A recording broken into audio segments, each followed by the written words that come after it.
Guys, today for this video guys, naata diri karon sa kuan, Binyan, Laguna.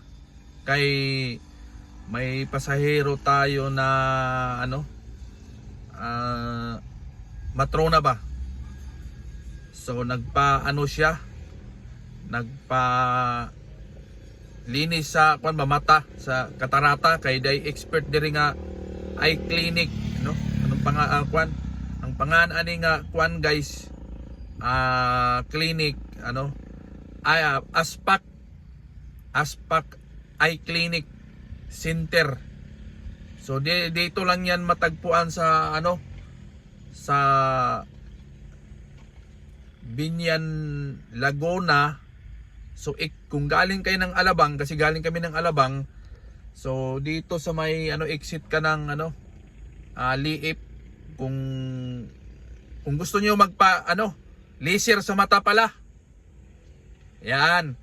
Kung gusto niyo kung maghanap-hanap ng inyong mata, guys, nga rin lang mo diri sa na yun, wala man di ba dili man nato, wala man gi-endorse nato, gikuan lang na gitagaan ta lang mo nag-idea. Kung gusto mo kung hanap ng inyong mata ba, labi way kwarta. Perting hanapa, labi way kwarta. Nya way klarong kaon. So mao nay ato kahinungdan sa kahanap sa mata, mga guys.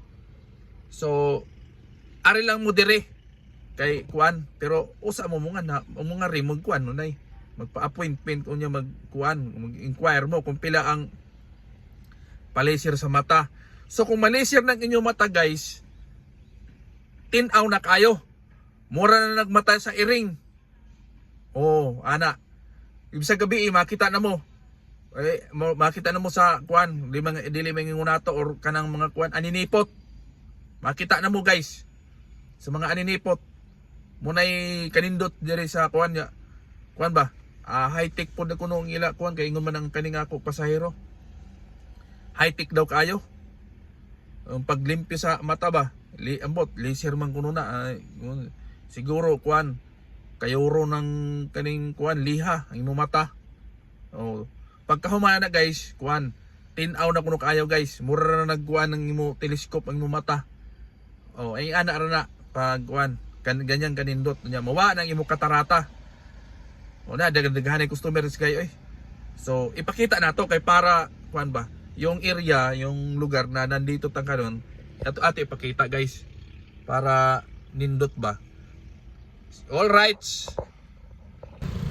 So guys, morning area din ako ipakita sa inyo para makaingon mo nga dili ni scam atong ginari. So may mga building.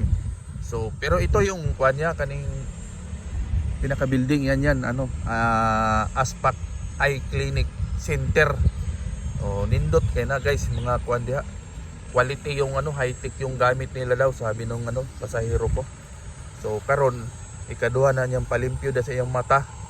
Naman kuno ingon si ma'am, tinaw na kuno kaayo ang iya kon mata. Labi padadaan sa iyang anak nagikan sa Australia. Sus, lami ako nindot kuno kayo kay perting tinawa sa iyang mata pag napadad ang kwarta. Bisag kinsa naman tinaw gid imo mata, mawa ang imo kuan ba, ang imo kahanap-hanap guys pag naay dagang kwarta. So nag-update naman tayo sa mga video natin guys. Kanang wala pa nga kakakuan diha, makapalo, subscribe sa atong channel, mag-subscribe na. Okay? Alright, Ka TV Vlog.